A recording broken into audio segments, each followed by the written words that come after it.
Nilinaw naman po ng palasyo na si Senador Amy Marcos lamang ang nagsasabing may lamat na ang relasyon nila ni Pangulong Bongbong Marcos. Ayon po kay Presidential Communications Office Undersecretary Claire Castro, wala namang nabanggit si PBBM na may hinanakit siya sa kanyang kapatid. Eden Santos sa balitang yan.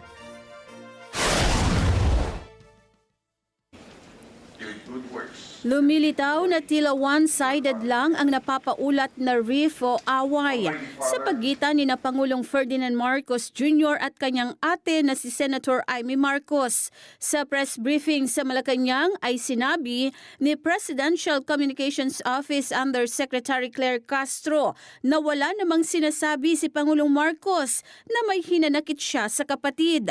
Ang senadora rin ang nagsabi na matagal na silang hindi nagkakausap ni PBBM.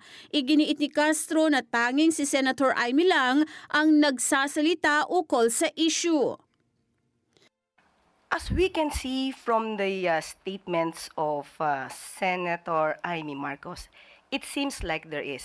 But on the part of the President, we cannot say that there's a rift between the relationship, in the relationship of the two siblings.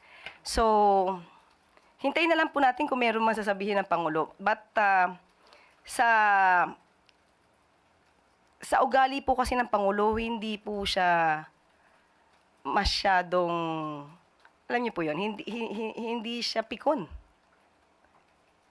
Kaya kahit anong banat, kahit nakita na niyo po si Senator Amy Marcos, na nandoon sa Maisog Rally habang binabanggit ng dating Pangulong Duterte ang paninira sa kanya, kay PBBM, wala po tayong nadinig. Wala rin po tayong nadinig na anumang hinanakit kung meron man mula sa Pangulo para sa kanyang kapatid. Isa sa umano'y itinuturong dahilan ng lumalalim na iringan ay ang isinagawang investigasyon ni Senator Amy ukol sa iligal na pag-aresto kay dating Pangulong Rodrigo Duterte. Ito rin ang dahilan kung bakit tuluyang kumala si Senator Amy sa alyansa para sa bagong Pilipinas. Kung hindi po talaga nalilinya ang kanyang mga paniniwala sa paniniwala ng alyansa, mas maganda po siguro talaga na siya ay umalis dahil kung di niya pa paniniwalaan ang mga programa ng alyansa, hindi po talaga magkakaroon ng magandang relationship. Sa lahat naman ng mga sinabi ni Castro, ito lang ang tugon ni Senator Amy. The immortal words of my mother, Imelda Romualdez Marcos, to patol is human, to deadma is divine. Let's be divine. Deadma. Eden Santos para sa Mata ng Agila. Matatag, matapang, matapat.